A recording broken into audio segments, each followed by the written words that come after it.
Hello, what's up mga tol? Panibagong araw, panibagong video, tutorial na naman. Sa araw na to mga tol, may share ako sa inyo kung paano nga ba mag-wiring ng dual contact horn switch. Bale, itong tutorial na to mga tol, requested to sa ating kautol kung paano, tanong niya sa comment section kung paano daw mag-wiring ng loud horn, pero gagana pa rin yung stock horn, pero separate na silang dalawa. Bale, ang gagamitin lang natin mga tol ay stock horn switch pa rin, pero papaganahin natin yung dalawang ito na separate. Kaya gagamit tayo ng hollow switch. Tara mga tol, wag natin patagalin, simulan natin. This channel contain educational purposes only. Okay, magsisimula tayo sa stock horn mga tol. Sa stock horn ng motor yung mga tol, may dalawang wire yan papunta sa ating stock horn. Yung positive at negative. Bali yung dalawa na to, may naka-series line yan. Bali nga to mga tol. Yan.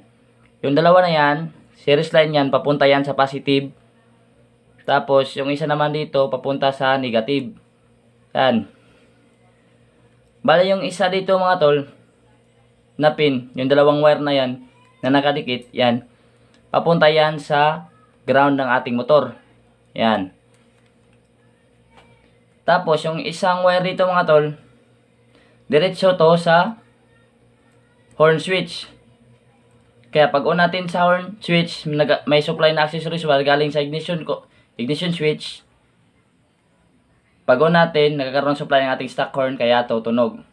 Bali, ang gagawin natin mga tol, yung stock wire ng ating stock horn, yung stock wire niya na pupunta dito, kukunin natin or puputulin natin. Yung galing dito at dito, puputulin natin. Bale, yung ito mga tol, yung horn switch, i-connect natin sa common ng ating hollow switch. Bago pa sabihan ko muna kayo mga tol kung ano ba ang ginagamit natin na component. Ang ginagamit pala natin na component ay hollow switch, relay, horn relay, at saka loud horn, stock horn. Yan, okay mga tol. Yung supply dito sa stock horn, yung wire papunta sa horn switch, puputulin natin. Yan, separate natin sa dalawa. Bali, yung output ng horn switch mga tol, i-connect natin sa common ng ating hollow switch. Yan. Dito tayo magsimula mga tol para hindi kayo malito. Kasi marami ang wiring nito mga tol. Yan.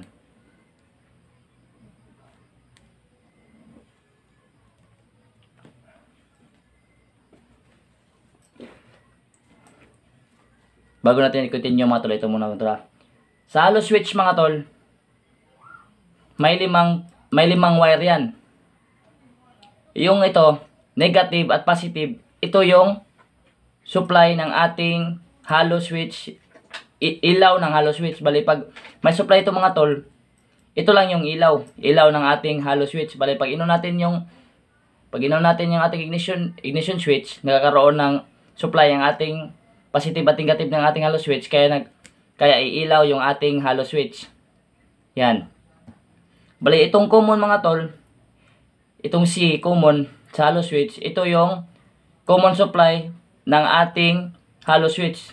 Dito galing ang supply ng ating positive, galing sa ignition accessories wire at sa positive ng ating battery. Ito yung main supply ng ating hollow switch, common. Tapos yung sa gitna mga tol, normally open, ito yung supply na nagta-travel pag ito, yung hollow switch. Pag pinrest natin mga tol, pag pinindot natin, yung supply ng ating hollow switch pupunta o lalabas sa ating normally open. Yan, pag may wire dyan, yan, lalabas dyan. Pero pag hindi natin pinrest, hindi natin pinindot ang ating hollow switch, ang nagkakaroon ng supply yung normally close. Yan, example mga tol, pag on natin sa ignition switch, yan, nagkakaroon ng supply. Pag hindi natin to pinrest, automatic yung positive dito tatravel dito sa normally close ng ating hollow switch. Okay mga tol? Sana naintindihan nyo na ito, naintindihan nyo na yung trabaho nito ng ating hollow switch. May simulan naman tayo sa wiring mga tol, wiring diagram mga tol. Ito. Yung horn switch may galing sa accessories wire, nagkakaroon ng standby supply, tapos pag on natin yung switch papunta sa ating common. Yan. Yung normally close mga tol, i-connect natin yan sa positive, yung dalawang positive ng ating stock horn. Yan, i-explain ko mamaya mga tol, pagkatapos natin mag-wiring, explain ko lahat ng process ng current nito mga tol. Okay mga tol? Yan. Yung normally close, connect natin sa positive ng ating stock horn. Yan. Tapos naman mga tol, itong negative at positive ng ating hollow switch, yan. Pagsasamahin natin to, ito at ito sa horn. Ito yung gagawin nating ground mga tol. Yan.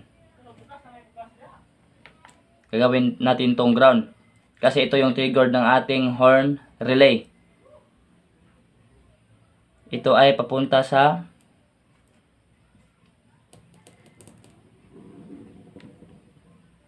negative ng ating battery. Yan. Tapos mga tol, yung positive dito sa ating hollow switch, ilalagay natin to sa accessories wire. Para pag in-on natin yung ating ignition switch, automatic na travel yung positive pupunta sa ating hollow switch positive, kaya iilaw ang ating hollow switch. Yan. Ito ay papunta sa accessories wire. Lagay ko na lang dito mga tol kasi mahirap na ilagay dito, papangit na. Yan. Mahirap na intindihin mga tol. Yan. Ito ay papunta sa accessories wire. Yan, papunta to sa black wire ng ating motor or accessories wire. Kung sa Honda mga tol, ang accessories wire ay black wire, galing dito sa ating ignition switch. I-flash ko na lang sa screen mga tol ang color coding ng accessories wire sa lahat ng motor, sa lahat ng mga motor. Okay mga tol? Ito, may accessories wire na. Tapos naman mga tol, pupunta naman tayo sa relay. Dito muna tol, sa normally open. Yung normally open mga tol, i-connect natin to sa trigger ng ating horn relay. Sa 85 natin i-connect mga tol. Yan. Connect natin yan, galing dito sa 85.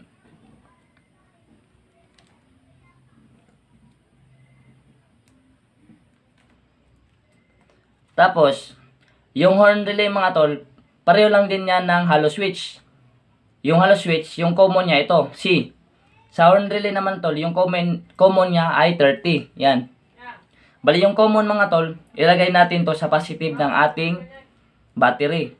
Direct to sa positive ng battery mga tol, hindi na to dadaan sa ignition switch. Direct sa positive.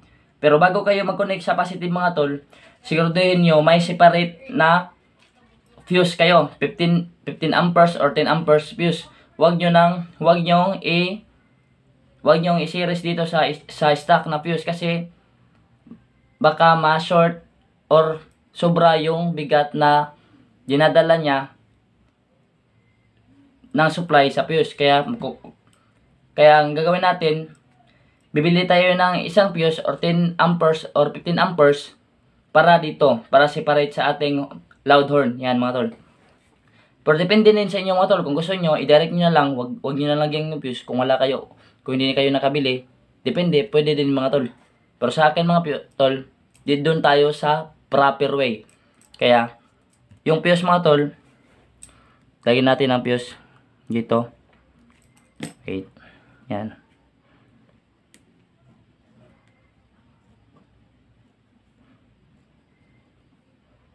Fuse.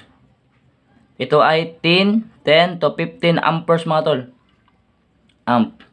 Yung stock naman ng fuse sa motor mga tol, 15 amperes din yan mga tol.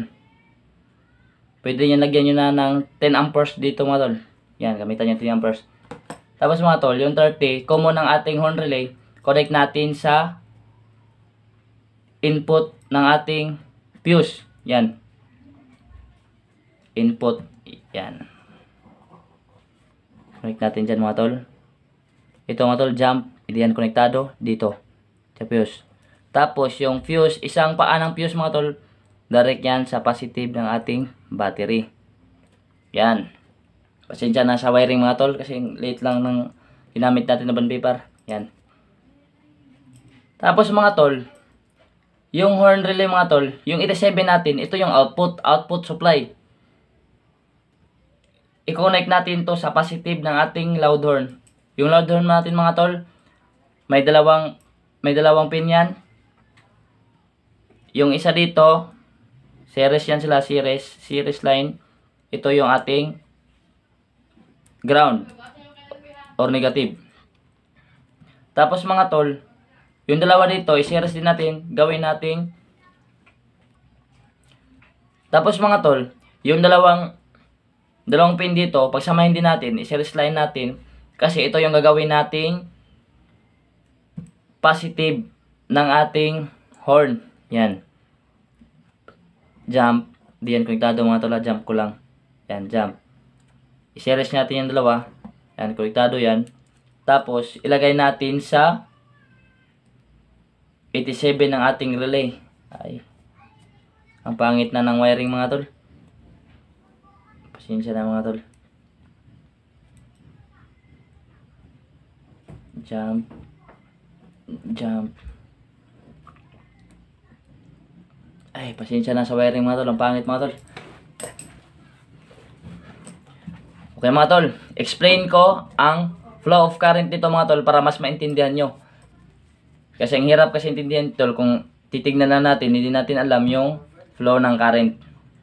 Okay mga tol. Magsisimula tayo sa, alam ko madami nang nakalam dito sa ignition switch mga tol, pero pagbigyan na natin yung mga baguhan pa lang kung ano ba ang trabaho ng ignition switch. Pero pag alam mo na tol, pwede mo na skip mga tol, walang problema.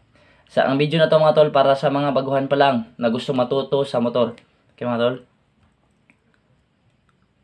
Sa ignition switch mga tol, may dalawang klase yan. May apat na wire, may dalawang wire. Yung ginamit ko lang mga tol, yung dalawang wire. Sa apat na wire mga tol, yung dalawang wire doon mga tol, yun ay kill switch papunta sa CDI. Yun ay black na may stripe na white. Tapos yung green ay ground. Dito mga tol, dalawa lang yung ginamit natin. Yung red wire mga tol, papunta yan sa battery. Papunta sa battery. Positive na battery, dadaan sa fuse. Tapos, yung isang wire na dyan mga tol ay accessories wire. Pag ino natin yung ignition switch, magdidikit yung positive ng battery at accessories wire. Pag ino natin, kaya nagkakaroon ng supply ang ating accessories wire. Yan. Yung horn switch natin mga tol, konektado yan sa accessories wire. Kaya pag on natin sa ignition switch, nagkakaroon ng supply ang ating horn switch. Nagkaroon ng ating horn switch supply.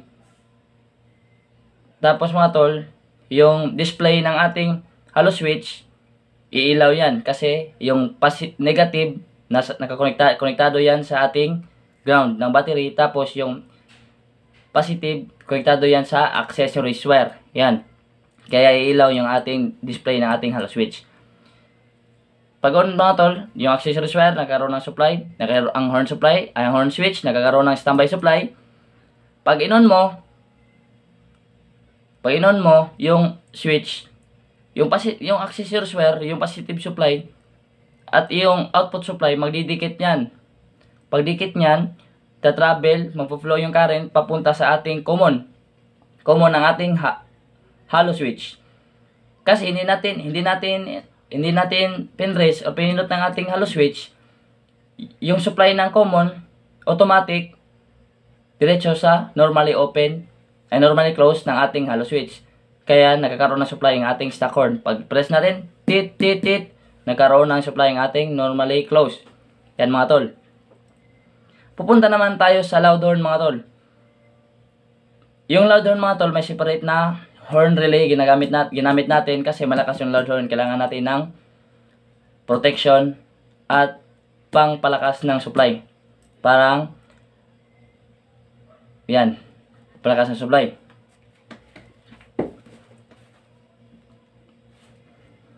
Power up, yan mga tol. Naka-normally close yun mga tol. Pag on natin, pag press natin sa halo switch, yung supply ng common, direct pupunta sa ating normally close kasi in-on natin, press natin. Yung supply ng normally close, ma-cut off, wala na yung supply kasi in-on natin. Kaya yung supply ng normally close, lilipat sa normally open. Pag on, yan. Pag on natin sa horn switch, pag on natin, yung supply, yung current, travel sa common, kasi yun natin yung halo switch, pupunta, nalabas sa normally close. Ay, normally open. Sorry, normally open. Paglabas sa normally open, pupunta sa trigger ng ating horn, yung 85, pupunta sa 85 ng ating horn relay, yung 86, direct na yan sa positive ng ating battery, o grounding, kaya magti-trigger ang ating horn relay. Tapos, yung 87 mga tol, ito yung output na supply galing sa horn relay. Lalabas dito, yan, lalabas, pupunta sa ating loud horn. Kaya nati-trigger ng ating loud horn, kaya tutunog. Yan mga tol.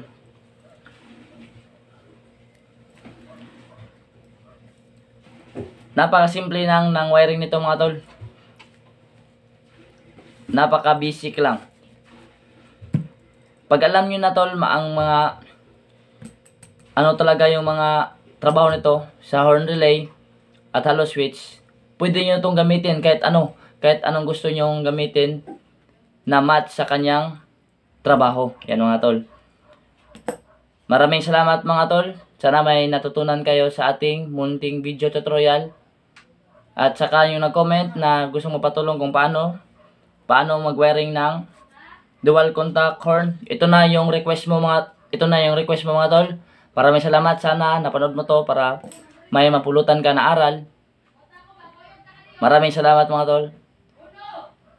Huwag niyong kalimutan mag-like, mag-subscribe at mag-hit na din sa notification bell para lagi kayong updated sa sunod natin na video mga tol. Maraming salamat. Goodbye. Thank you sa inyong panonood. Love you all.